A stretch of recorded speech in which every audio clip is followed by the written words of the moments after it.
the home of Cecil B. DeMille in Hollywood. After 12.5 hours work in the studio, Hollywood's hardest working producer comes home. Get me Budapest. CB, it's 5:30 in the morning in Budapest. You can't get that girl out of bed. And why not? Get me Budapest. Miss Francisca Gall, G-A-A-L. New York operator calling London for Hollywood. London operator calling Paris.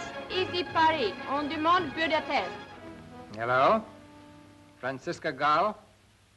This is Cecil B. DeMille in Hollywood, California. Who?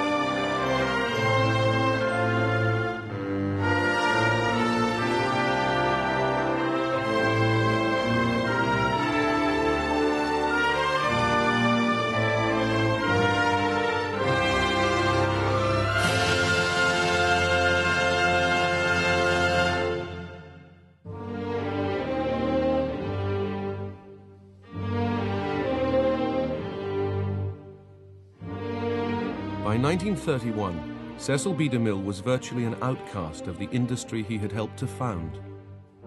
Estranged from Paramount, he had borne the burden of his own studio until he could carry it no further. Among the films he had hoped would succeed was this drama of the Russian Revolution, in which the hero was a Bolshevik.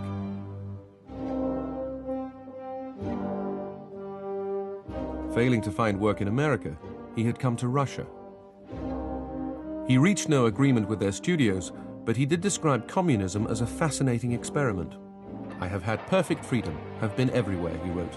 "Almost nothing you have heard about it is true.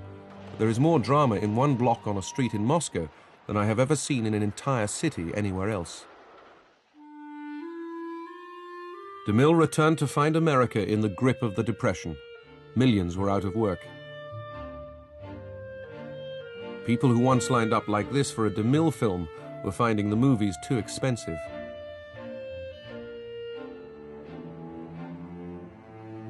Adolf Zucker, here seen on his estate in New York, was reluctant to take back the man he had forced out of Paramount. DeMille's old friend, Jesse Lasky, persuaded the studio to give him a one-picture deal. The project was approved, put into production, and then DeMille's champions, Jesse Lasky and V.P. Schulberg, were fired. And DeMille was suddenly on his own at Paramount with new management and with the continuing wrath of Adolf Zucker left over from their past relationship over the Ten Commandments. All is at peace within me. DeMille realized he would have to tread softly and create spectacle without an epic budget. That the message is in every heart. I could be wholly at peace. And God will walk among us, and that new life is freedom. Freedom as vast and beautiful as heaven is, and...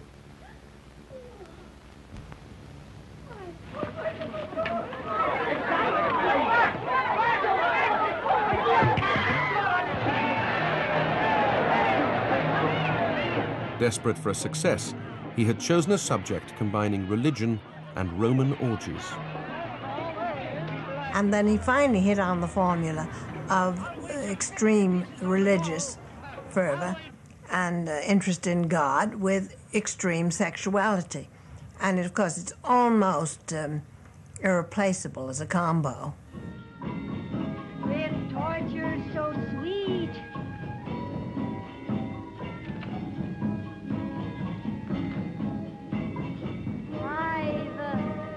I've loved you.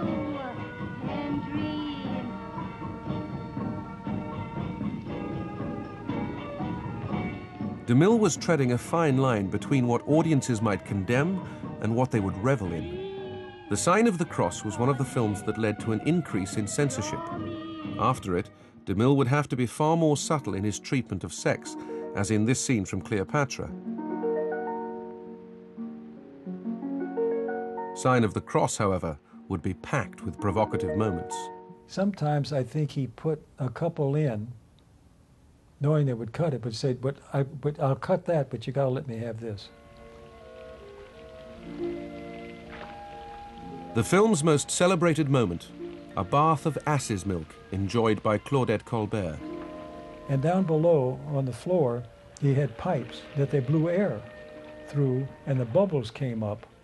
It looked very effective on the camera, but it also presented a problem because these bubbles coming up tickled Claudette Colbert. And she said, oh, you know, they tickle. Can you cut them down just a little? So she was trying to maintain herself with all these bubbles coming up from the bottom. Also, with the bright lights on this liquid composed of some milk and everything, it would curdle. So about every hour, they'd have to, everybody stop, we got to replace it. Which perfume, Empress? The jasmine and the acacia. DeMille knew what we all know is that sex sells, but he also cited that there are sexual moments in the Bible as well. So I was just holding the mirror, as it were, up to nature. In the 3rd chapter of Genesis, you will find the first allusion to sex.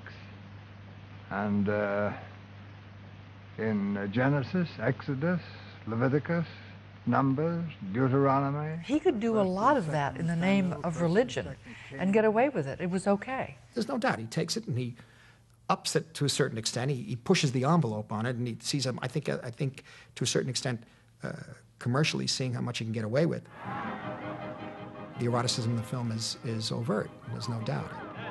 If DeMille is going to make a film, he wants people to see it, and he wants a lot of people to see it. He went into the business so that his pulpit could be the world, and he can do that through the screen. So he's not going to make a movie that's going to bore anybody, because you can't convert a row of empty seats.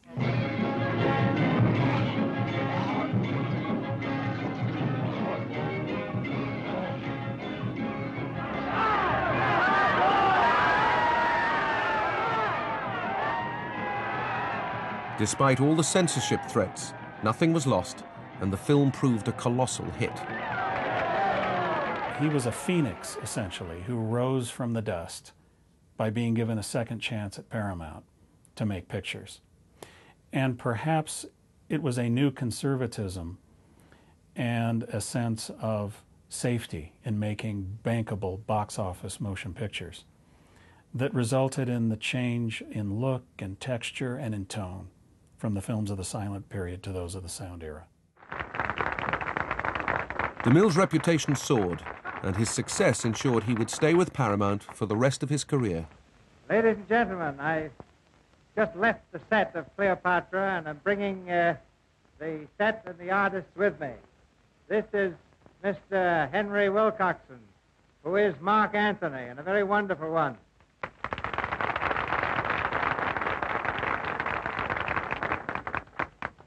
He is just about to die for love over on stage 8.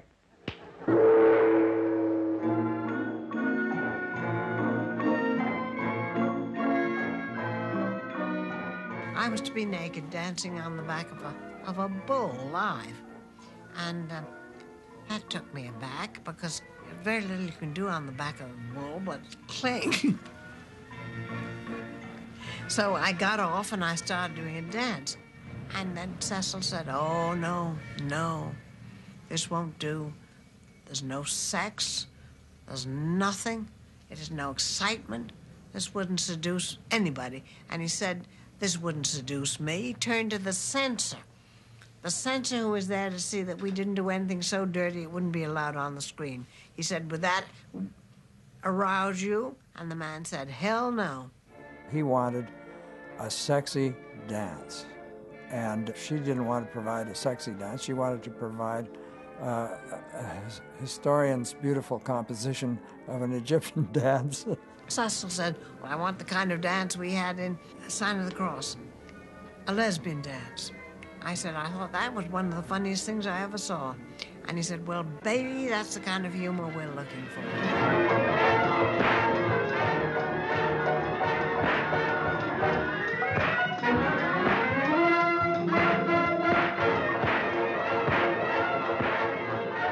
Critics said Cecil B. DeMille was in love with hokum.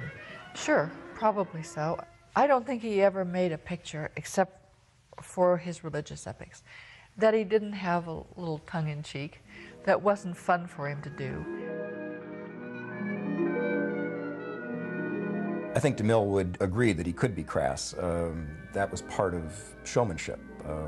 He didn't turn his back on the audience and go for high art. He was looking for something that was a combination of commercialism and artistry that combined those elements rather than set them apart.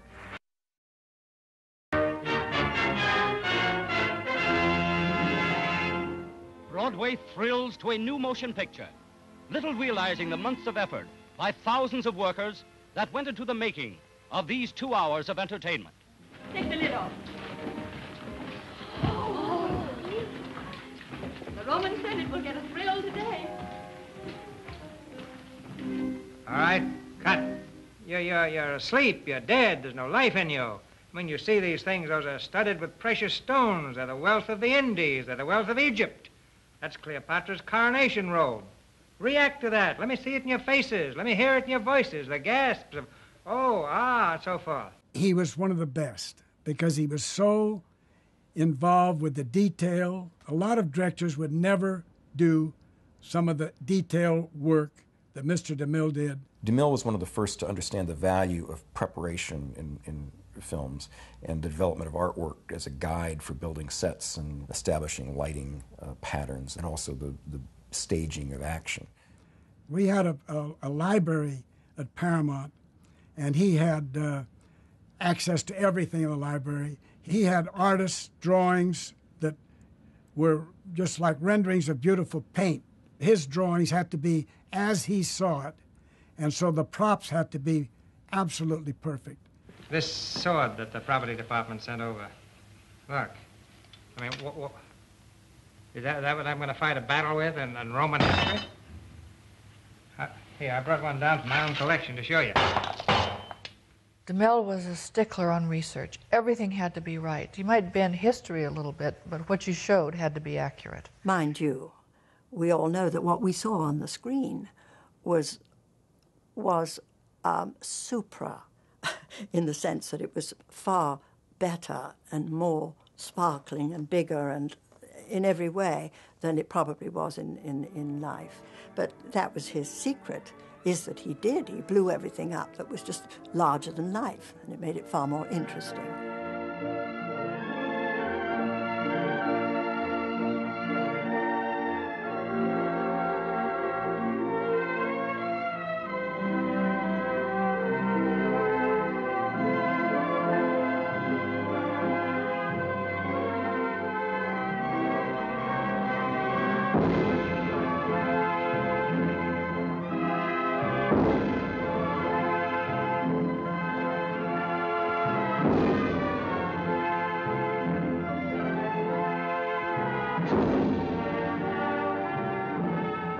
No one got near the DeMille style. No one dared to. They probably were embarrassed a little bit by walking not only in his giant shadow, but by treading in an area that didn't make other filmmakers comfortable. That kind of operatic style. Wimpy, put a screen on our 18 up there. DeMille's publicity material was less about the film, more about DeMille. Mr. DeMille, all ready to go. When you worked for Mr. DeMille, you tried to have the very best of everything. All right, now, give me everything you've got, you people. No matter what the scene was in front of him, he could pick out somebody that was doing something in the background that didn't fit that period or didn't fit that, and he would stop everything. Assistant director, one of your men, Tate, McDonald. He had somebody on the set. It could be from the prop department, it could be from the wardrobe. They could do no right. And he knew by him getting onto their case that everybody else would be right on their toes. Get them off. How do you know they won't show? Get that girl into a wig and forget the alibi. The film was the most important. If he hurt somebody's feelings, he was sorry later, but he wasn't sorry then. The film mattered. The film was money. He had a tremendous pressure on his back, tremendous pressure, all the hundreds of thousands of millions of dollars that he's responsible for that could make or break a studio, make or break an actor. When he was working on a film, it was wartime. Quiet, quiet. He got up at 5 in the morning and was out of the house and on his way and came back as though from the field of battle. All right, now you people. You townspeople over beyond the gates there. He'd be on the set by 9 o'clock, certainly, maybe earlier. And he'd keep working all day long with an hour's break for lunch, but hard, and sometimes with great mobs of people. And this takes an animal strength, and a lot of the time he got quite rough with them because he had to get it out of them. He whipped them into what he wanted. Of such a scene. He believed there was some other level to which everybody could go. And the only way to get there was to go to the whip. And in that sense, he was difficult, yes. In that sense, he was difficult. It was the endless search for what he considered to be perfection. Don't be extras. Be a nation. And when he spoke to thousands of extras, they were full operatic arias. He'd stand on a Chapman crane without a seatbelt. I mean, can you imagine? If he got too carried away, what's 30 feet to the floor? But he spoke to them, and he inspired them with his words. And he was a little bit like an Alexander the Great, the way he spoke. He was like a great battlefield commander. Right? Camera!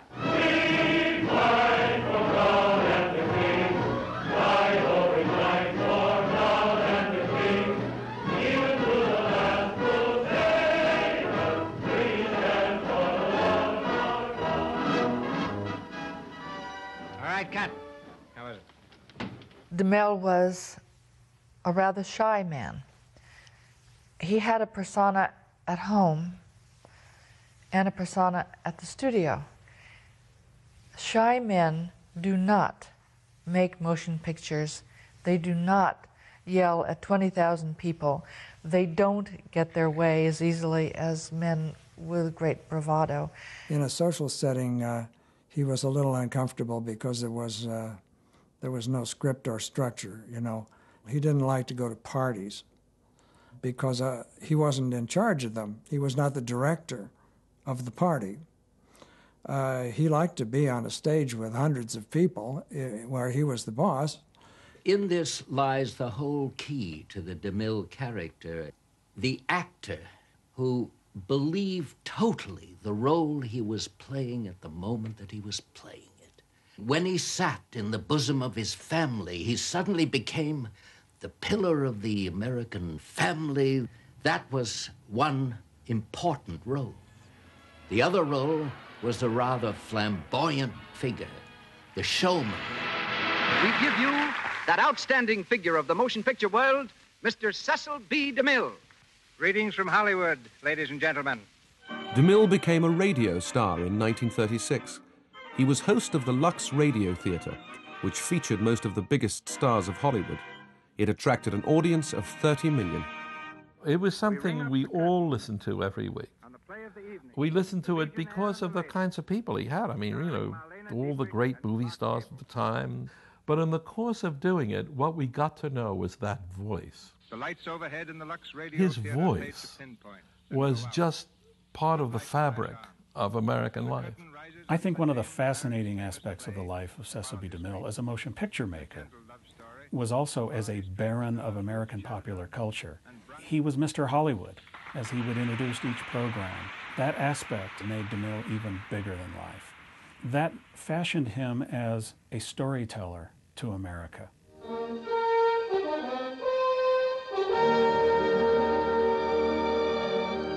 1840. America's lifeline is the sea. Railroads are almost unknown. Only the great sailing ships link the busy states of New England with the rich Mississippi Valley. The sea and the sea alone makes America one nation. And it's as if he's your own grandfather spinning a story to you.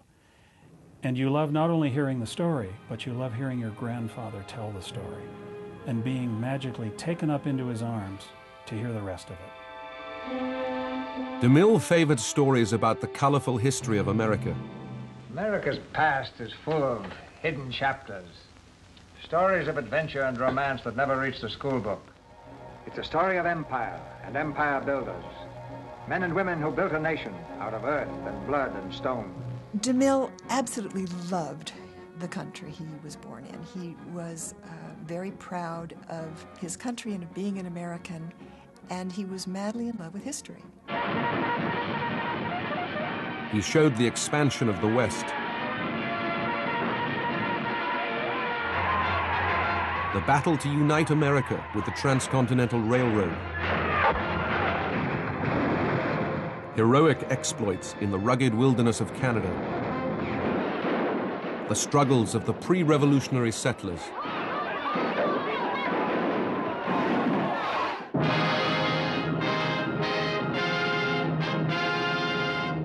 DeMille had established himself as an American icon, exerting remarkable power and influence. Dr. Wassell was assigned to duty in President Roosevelt, during the war, did his fireside chats. In one of the fireside chats, he spoke about Dr. Wassell, who had gotten his men out of Java, and it was an incredible tale. Mr. DeMille, that's the most heroic. Grandfather listened to it. He tells his secretary, "Get me the president on the phone." This is during the war. A couple hours later, the president calls him back, and he tells him that he wants to make a picture. Could he borrow Dr. Wassell? And the president said, "Cecil, I'd like to give you the whole Navy too, but they're a little busy. But Wassell will be on your doorstep in a week." Hey, Doc! Gary Cooper epitomized the DeMille hero in this tale of the war in the Pacific. Bill, I'm going back after that boy. Well, what if you don't come back? Then I'll see you after the war.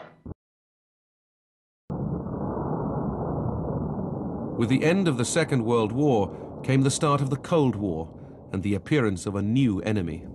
Just as effective as the atomic bomb is the power to destroy production from within. And the communists and their allies have this weapon if they control the right to work. The right to work has been violated in a multitude of instances, of which my own case, denial of the right to work because I refuse to pay a political assessment to a union, is only one. Following a dispute with his radio union, DeMille had been taken off the air. They assessed all the members of the union $1. And the $1 was to go to something grandfather didn't believe in, so he refused to pay the $1. And they said, if you don't pay the $1, you'll never work in radio again. It was a very lucrative position, and one that he liked. But he never did pay the $1. This week, for the first time in 8 years, the voice of producer Cecil B. DeMille was missing from radio's top dramatic program, the Radio Theater, on Monday evening. Thousands and thousands of dollars came from all over the country, saying, "We'll pay it for you, don't leave." And he put that into a Right to Work foundation. And it resulted in people at one time or another asking him to run for the Senate from California, to run for the governorship of California, thus expanding this tremendous, unique Cecil B. DeMille image and reputation as being much larger, much grander than motion pictures. Cecil B. DeMille was devoted to what we would consider a very American idea, and it was the sanctity of the individual's right to function as an individual. But individual rights were now under threat. When the Russians revealed they too had the atom bomb, America saw communism engulfing the world. It had already reached Asia, and the United Nations forces were being swept back in Korea. Communism in reality is not a political party. It reveals a condition akin to disease that spreads like an epidemic. And like an epidemic, a quarantine is necessary to keep it from infecting this nation. Hollywood rallies behind the crusade for freedom. As all real Americans are doing, the film industry signs up in the campaign to help answer communist lies. Today we take our choice for slavery under Stalin or freedom under God. The grandeur of his concepts was easy to attack. He was so big that I think everybody wanted to knock him over. Also, he was very outspoken. I mean, he was very outspoken about his political beliefs, which did not make him a lot of friends. He was very conservative, a firm conservative. Since I am myself, well, I'm comfortable with that. America had already begun a hunt for the enemy within. The House Un-American Activities Committee sought to uncover communist influence in Hollywood. Are you now, have you ever been a member of the Communist Party? I think that what organizations I belong to, what I think, even what I say, cannot be questioned by this committee. DeMille was in league with Walt Disney, Sam Wood, and other producers who were very concerned about the incursion and influence of communists in the motion picture industry. It has become very clear to me that the real purpose of this investigation... That is not question. That is question. Of the motion picture industry. The difference he saw between the communists and the Nazis were that the Nazis were gone and the communists were still here. Stand away from the stand. Fight for the Bill of Rights, which you are trying to destroy. Take this man away from the stand. No, he didn't approve at all. They asked him to testify to the House on Un-American Activities. And when they found out what he was going to say, they uninvited him. I have speeches that he gave that condemned the committee. He said, why are you going after Hollywood? Are there no communists in the steel industry? It was just a publicity thing. Al Rogel, who was a Guild member at the time, said DeMille didn't really care what anybody's politics were. He was mostly interested in keeping Washington out of Hollywood. We're not going to President Truman had enacted a loyalty oath which had to be signed by all union officers. While Joseph Mankiewicz, president of the Directors Guild, was in Europe, DeMille proposed the loyalty oath be made compulsory, not just for union officers, but for the members. Many resented this attempt to spotlight political beliefs which could end careers and even lead to jail sentences. This is a time of great political unrest in these United States, and Cecil DeMille had always been the furthest right of the rights. Mankiewicz criticized what was done in his absence. DeMille and his supporters moved to have him dismissed. Telegrams were sent to Guild members by motorcycle courier demanding his removal. With difficulty, 25 members put together a petition to hold a meeting to tackle the question. I don't think any of us thought anything about how it might reflect on our careers. We were just angry and incensed about what was going on. The idea of having to sign a non-communist oath was just abhorrent to us all. DeMille had already forced that vote through, but the membership still had a chance to save Mankiewicz at a meeting which proved to be the most emotionally charged in the Guild's history. DeMille spoke, and he suddenly attacked the men who had signed the injunction. He started saying, well, when one looks at the gentlemen who are Mr. Mankiewicz's associates in this point of view, such men as Willy Weiler, Fred Zinnemann, and he started pronouncing names that way. Suddenly, Cecil B. DeMille heard himself booed. But the transcript tells a different story. DeMille named no names. He was booed because he listed the Communist Front organizations with which some of the men were affiliated. When he repeated this, it added to the hostility against him, leading to calls for his resignation. As tensions mounted, John Ford stood up. And he said, I'm John Ford. I make Westerns. He said, there isn't one person in this room. Now, mind you, the people in the room were the top movie directors in America. There isn't one person in this room who knows as much about what the public wants to see as Cecil B. DeMille. And he knows how to give it to them. And for that, I respect him. Then he turned to DeMille, who was about 20 feet away across the room, and he said, but I don't like you, CB. And he said, and I don't like what you've been saying here tonight. He said, Joe Mankiewicz has been vilified, and I think he deserves an apology. Although he supported Mankiewicz, Ford knew the attack on DeMille could destroy the Guild. He diffused the situation, and the meeting ended with the resignation of the entire board and a unanimous vote of confidence in the 25 petitioners. The following day, Ford sent DeMille this note, praising the manner in which he accepted defeat. Before the dawn of history, ever since the first man discovered his soul, Whatever his political troubles, DeMille was more popular with his public than he had ever been. he saw the awful power of nature arrayed against him. The evil eye of the lightning, the terrifying voice of the thunder. Samson and Delilah, the immortal story of the strongest man in all history. It was such a colorful story. I think people were bamboozled by the fact that even though it was a biblical story, it was a sexy, visually exciting, thrilling piece of theater. And he sold Paramount on the basis of that, I'm sure. You know, Samson knocking down the temple. I mean, all of that made for great entertainment value, didn't it? In crashing ruins. What a lark it was to be asked to be in a Cecil B. DeMille movie. He was enough of a legend in my time for me to be enormously impressed at being asked.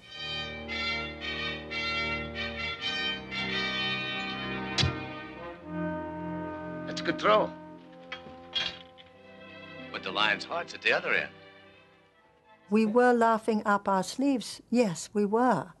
We thought we couldn't believe what we were seeing, what we were participating in. Even a ruby loses luster beside your lips. That sort of thing DeMille demanded. He wanted his women to be voluptuously glorious, you know. And he saw to it that we were. Vic Mature was an absolute darling. Terribly nice and warm and friendly and terrific. And terrified of the lion. Absolutely terrified of the lion. He said, look, I'm not going into that den, you know. They're not going to send me in there. He's not going to do that. And he absolutely refused, point blank, to DeMille, which I think DeMille probably found a little disappointing. I've learned what to do and what not to do from watching a lot of DeMille's films. There's really, really good acting and very naturalistic acting, and then there's suddenly out of the blue comes something which is almost preposterous. His daring exploits have become legend. It's like naturalism and bathos, naturalism and absurdity. It just goes back and forth. And I think he probably knew what he was doing. He was a very smart man, and I really think he knew what he was all about. He wasn't after simple and real. He was after dramatic and coming over the footlights. It was a bit of a joke with some of us who had trained and learned to act in a more subtle fashion, shall we say. No, he once said to an actor, and I was standing next to him when it happened, this poor actor, I wish he hadn't opened his mouth, but he said, Mr. DeMille, how would you like me to do this scene? He had piercing eyes. When he looked at you, you were looked at. Like this. He said, I am not running a school. I hired you to act, and I'm paying you for that, so act. All right, notify Henry Wilcox. Just clear a minute, will you? Spread that thing out so I can see it. Harry Wilcox. DeMille is seen here on the set of Samson and Delilah, but as an actor playing himself for Billy Wilder's Sunset Boulevard. See you, Mr. DeMille. Norma Desmond. She must be 1,000,000 years old. I hate to think where that puts me. I could be her father. His most naturalistic work for me is when he appeared as an actor. 30 million fans have given her the brush. Isn't that enough? I didn't mean to. No, of course you didn't. He had this great sense of interior naturalism. And yet his movies were the opposite of how he was when he played himself in somebody else's movies. And it's always confounded me, because his films were always so much bigger than life. They were beyond, letting me believe that story was actually happening in real time in a real place. Delilah.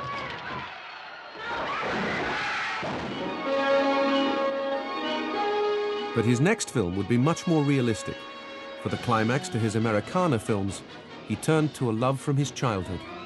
I'm a person who does not like the circus. I had a trauma with it when I was a child, and I just don't like circus. That film I loved. It's almost a documentary. When he put those cameras inside that big tent, that was the big tent. I don't think it was going to go on much longer. He was preserving a part of American history and culture. The circus world in the United States was beginning to fade, And I think it was part of DeMille's nature to catch that youthful innocence and that great part of American culture and American history.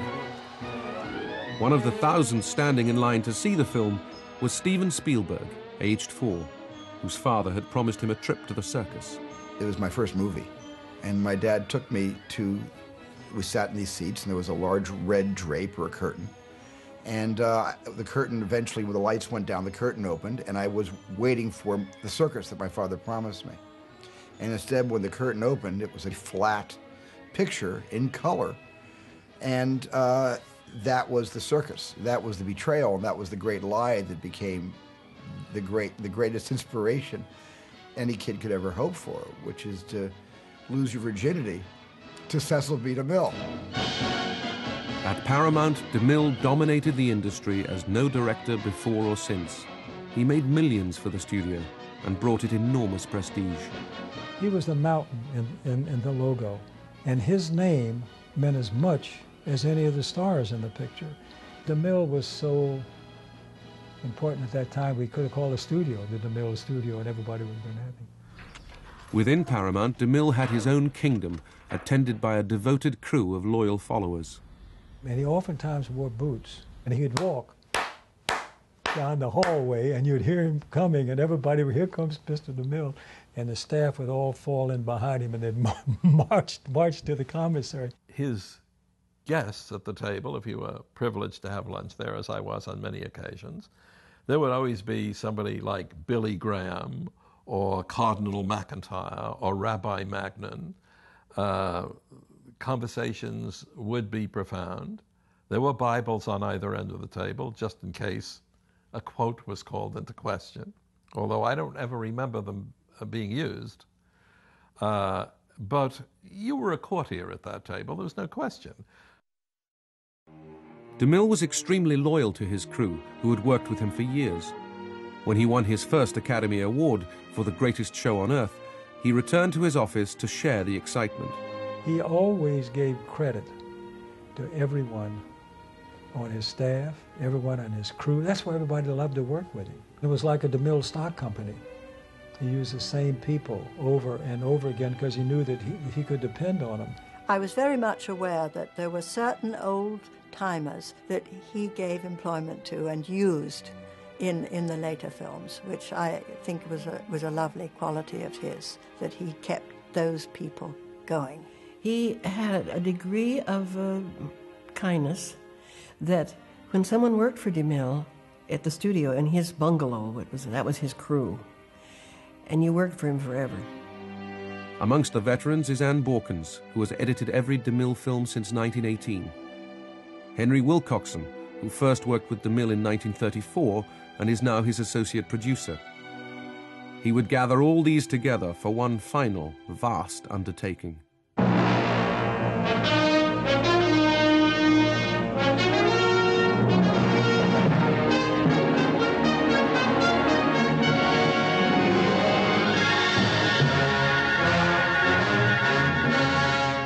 This is a reproduction of one of Michelangelo's greatest works, Moses. If you will be patient with me, I'd like to talk to you about this wonderful soul that Michelangelo caught so magnificently in marble.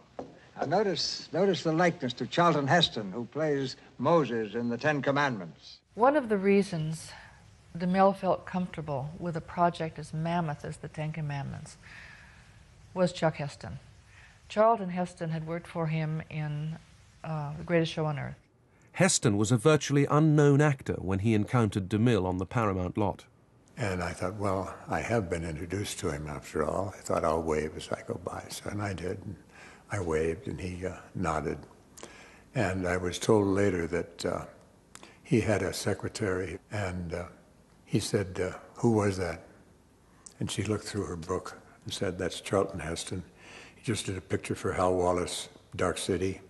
You ran it last week at your studio. You said you didn't like it. He said, I liked the way he waved just now. We better have him in to talk about the lead in the circus picture. Bingo. If you can't make a career out of a DeMille picture, why, you're in the wrong business.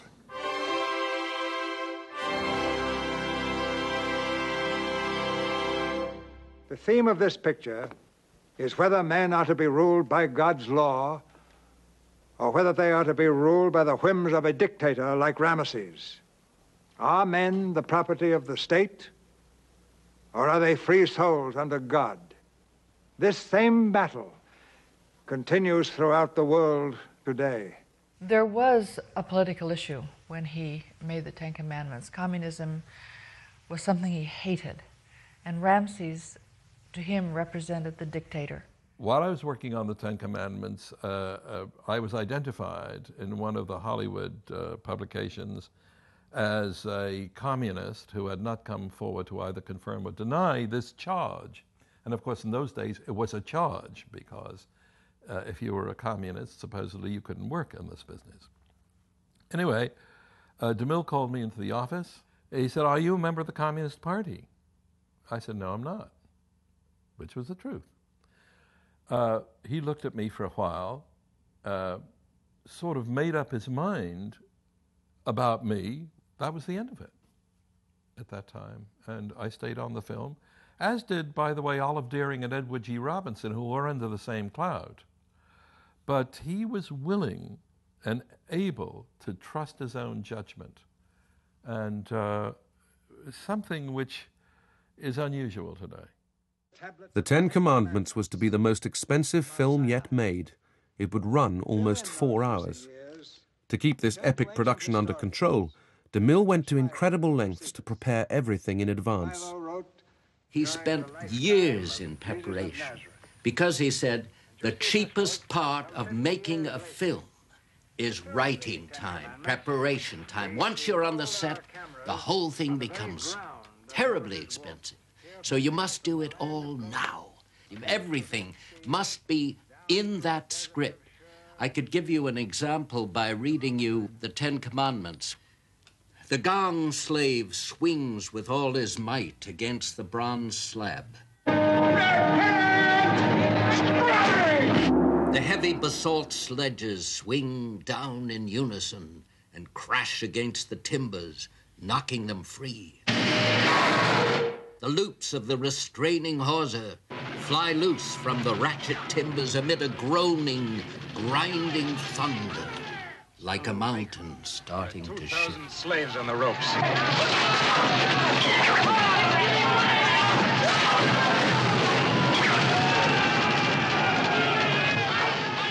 And there's even a reference to a picture. You see, he's had one of the set artists, do a sketch from our script.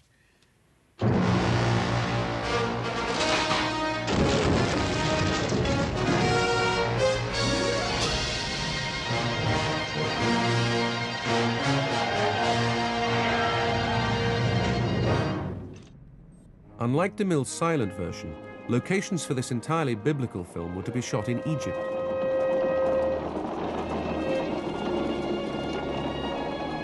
DeMille needed permission from General Nasser's military government, for there had been friction between the Arabs and the West ever since the Crusades, a subject DeMille had tackled with an unusually sympathetic view of the Arabs. Grandfather visited Nasser and General Akim Amr, the head of the armed forces. And Grandfather talked about why they should make the film, and as he talked, the two men started to kind of giggle. And Grandfather said he stopped and reorganized his thoughts and started again, and they were laughing again. And he finally stopped, and Akim Amr looked at him and said, "Mr. DeMille, we saw the Crusades, we grew up on it, and we saw how you treated us. You can do anything in this country you want." It was a staggering undertaking for a 73-year-old to place on his own shoulders, what with the heat, the flies, and the inexorable pressure. But DeMille seemed to cope remarkably well. The most elaborate sequence in the film would involve an army of actors and technicians. The magnificence of the sets was surpassed only by the scale of the crowd DeMille had drawn together, one of the largest ever assembled for a motion picture. The logistics of that were unimaginably difficult. We had 20,000 extras, all from the tribes. They came with their camels, with their children, with their livestock. They all had to be costumed. They had to be made up.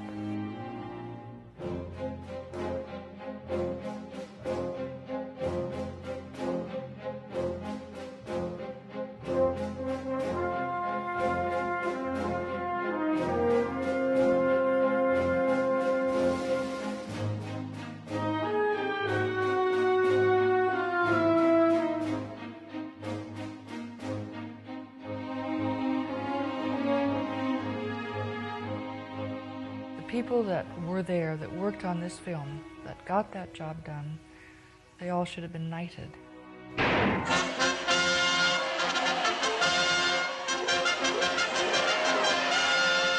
Hear, O Israel, remember this day when the strong hand of the Lord leads you out of bondage.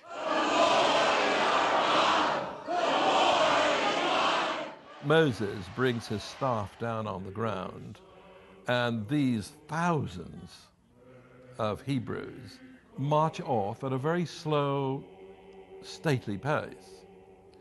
So I wrote a sort of quasi-Hebraic anthem, and he hated it. He didn't like it at all.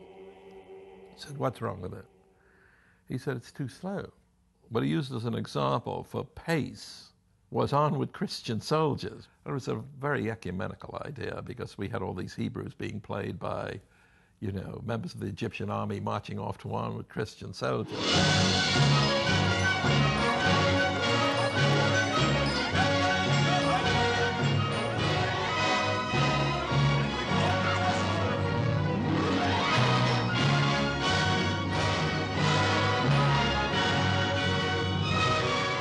This was the climax of DeMille's entire career.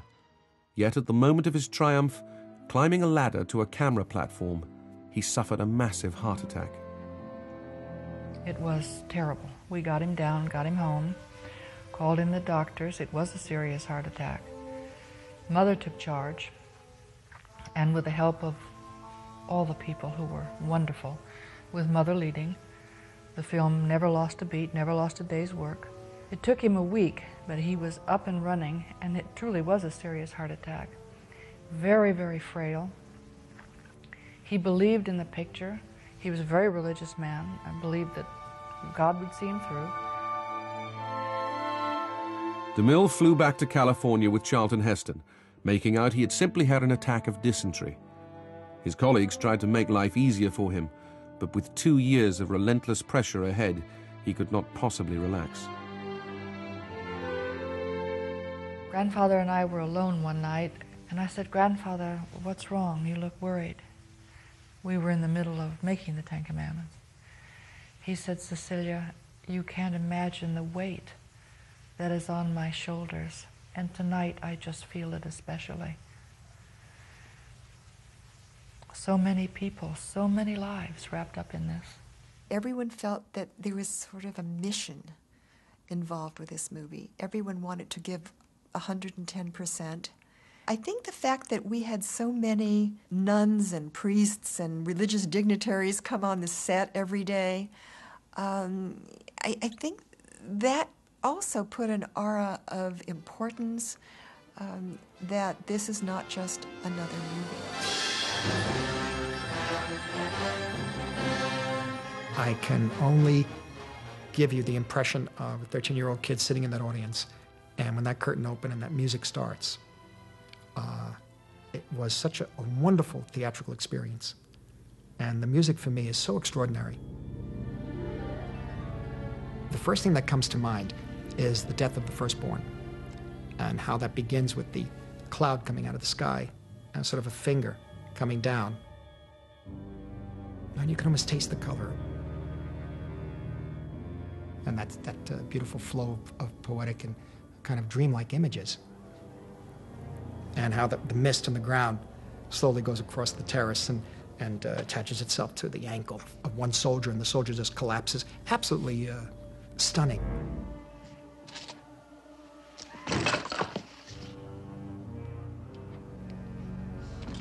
You know, it was, I guess, tantamount to what you would call a fire and brimstone sermon. For the climax of the film, the Red Sea has parted, allowing the Hebrews to cross. In its era, in its day, nobody had ever seen anything like that before. It was a spectacle beyond all spectacles. It was a natural, biblical miracle that he had to, fulfill a tremendous expectation. And myriad interpretations of what did the parting of the Red Sea look like. Paramount had to combine with the studio next door to build a gigantic tank on the backlot. dump tanks unleashed 360,000 gallons for every take.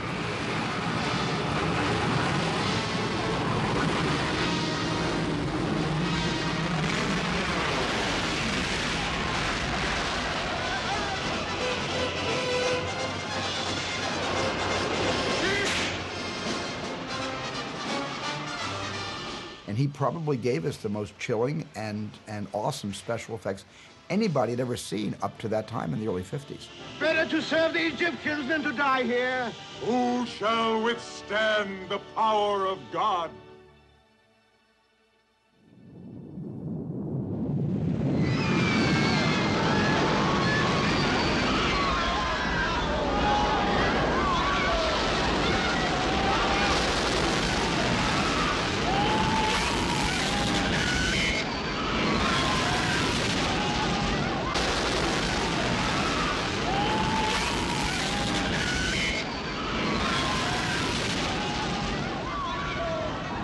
You have to forget, you know, the effects, the digital effects that all of us have at our disposal today, and you have to frame a context in order to be able to say, and I uncategorically feel, that the parting of the Red Sea is the greatest special effect in film history.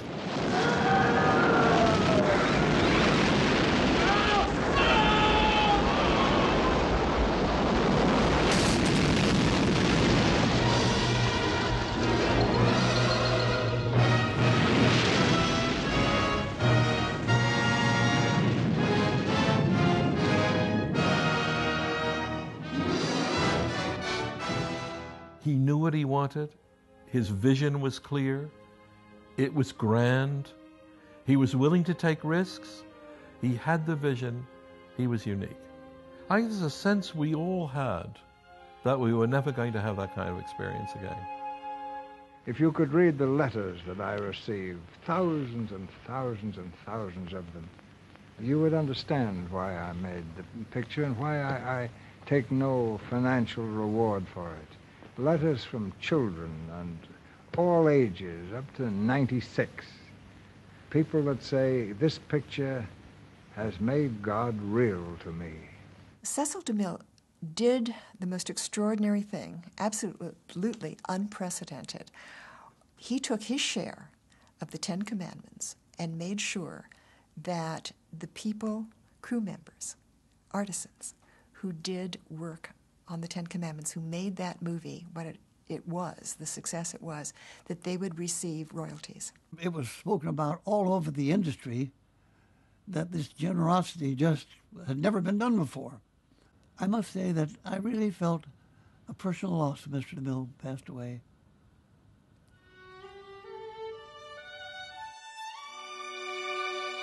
DeMille's health was failing, but he was still working, still anxious to make other films. He had plans for a picture about exploration in space. He wondered if he would live to direct it.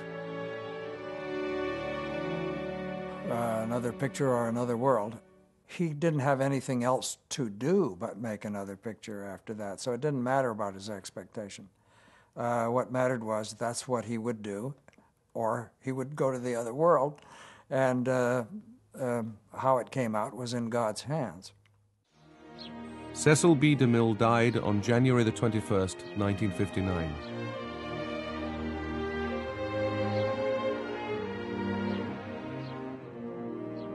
He was buried in the shadow of the studio he had helped to establish nearly 50 years before.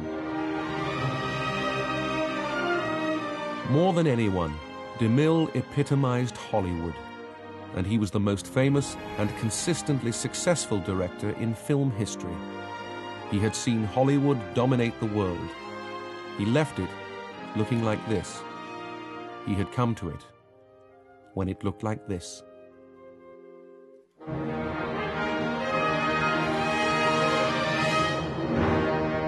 Whatever age he was a person making his first movie, as far as enthusiasm was concerned, willingness to work, being tireless in pursuit of the perfect image.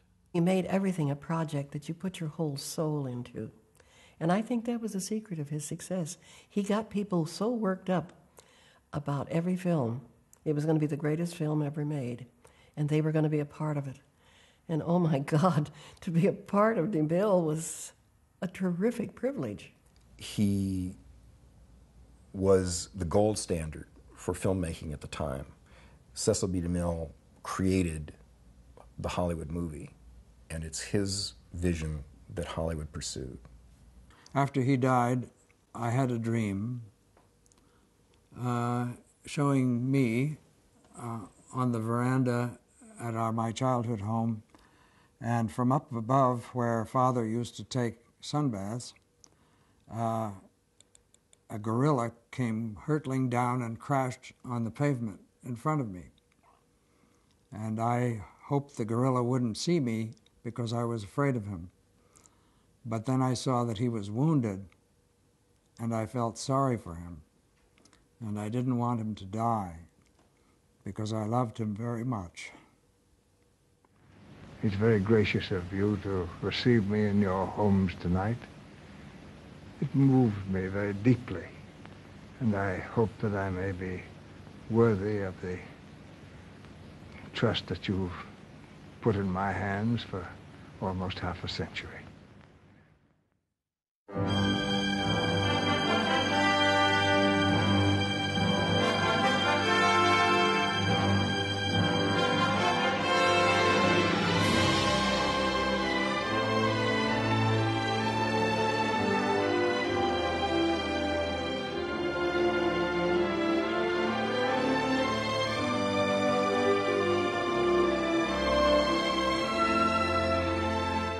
Stay with more for Cecil B. DeMille's 10 Commandments coming up next.